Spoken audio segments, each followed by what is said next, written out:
বন্ধুরা, ঋদ্ধির ব্লগে তোমাদের সকলকে স্বাগত জানাই। সকলকে জানাই গুড ইভিনিং। আশা করি তোমরা সকলে ভালো আছো, আমরাও ভালো আছি। আজকে বন্ধুরা তোমাদের সাথে যে ব্লগটা শেয়ার করছি সেটা ছিল গত মাসের। অনেক দিন ধরেই ভাবছি যে ব্লগটা শেয়ার করব, কিন্তু নানা কাজেতে আর ব্লগটা শেয়ার করা হয়ে উঠছিল না। যাই হোক, আজকে যে ব্লগটা শেয়ার করছি সেটা ছিল মাঘ উৎসবের।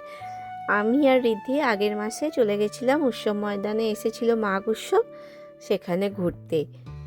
তো তোমাদের দাদা আমাদেরকে নামিয়ে দিয়ে এসেছিলো, কিন্তু তোমাদের দাদা জানো তো কোনো মেলা বা ভিড়ভাট্টা জায়গায় একদম যেতে চায় না। কিন্তু আমি আর ঋদ্ধি তো ঘুরবো, তো কী আর করা যাবে, আমাদেরকে নামিয়ে দিয়ে চলে এসেছিলো। আর এখন ঋদ্ধি বড় হয়ে না, আমার একদম বোর ফিল হয় না। আর ছেলেরা বড় হলে তো মায়ের বেস্ট ফ্রেন্ড হয়ে যায়। তো আমার পার্টনারটা খুব ভালো হয়েছে, আমি আর ঋদ্ধি যেখানে মন চায় সেখানে চলে যাই। আর আমার তো ঘুরতেও খুব ভাল লাগে, আর ঋদ্ধিরও তাই। তো যাই হোক, ওখানে মাঘ উৎসবে যারা যারা গেছো তারা তো জানোই কেমন এসেছিল মেলাটা। খুব সুন্দর সুন্দর কালেকশান নিয়ে এসেছিল, সুন্দর সুন্দর শাড়ি, নাইটি, কুর্তি, জুয়েলারি, খুব সুন্দর। আর মেলা গেছি আর কোনো কিছু খাবো না সেটা কখনো হয়? তো আমি আর ঋদ্ধি চলে গেছিলাম এক স্টলে, এক দাদার দোকানে।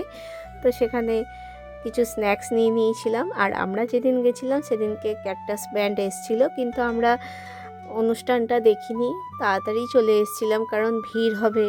আর তোমাদের দাদা থাকলে হয়তো দেখতাম, কিন্তু আমি আর ঋদ্ধি আর সেই জন্য আর থাকিনি, তাড়াতাড়ি চলে এসেছিলাম। খুব এনজয় করেছিলাম মা আর ছেলে মিলে। তোমরা কে কে গেছিলে অবশ্যই কমেন্ট করে জানিও। তো বন্ধুরা, আমার ব্লগটা এখানেই শেষ করছি। টাটা।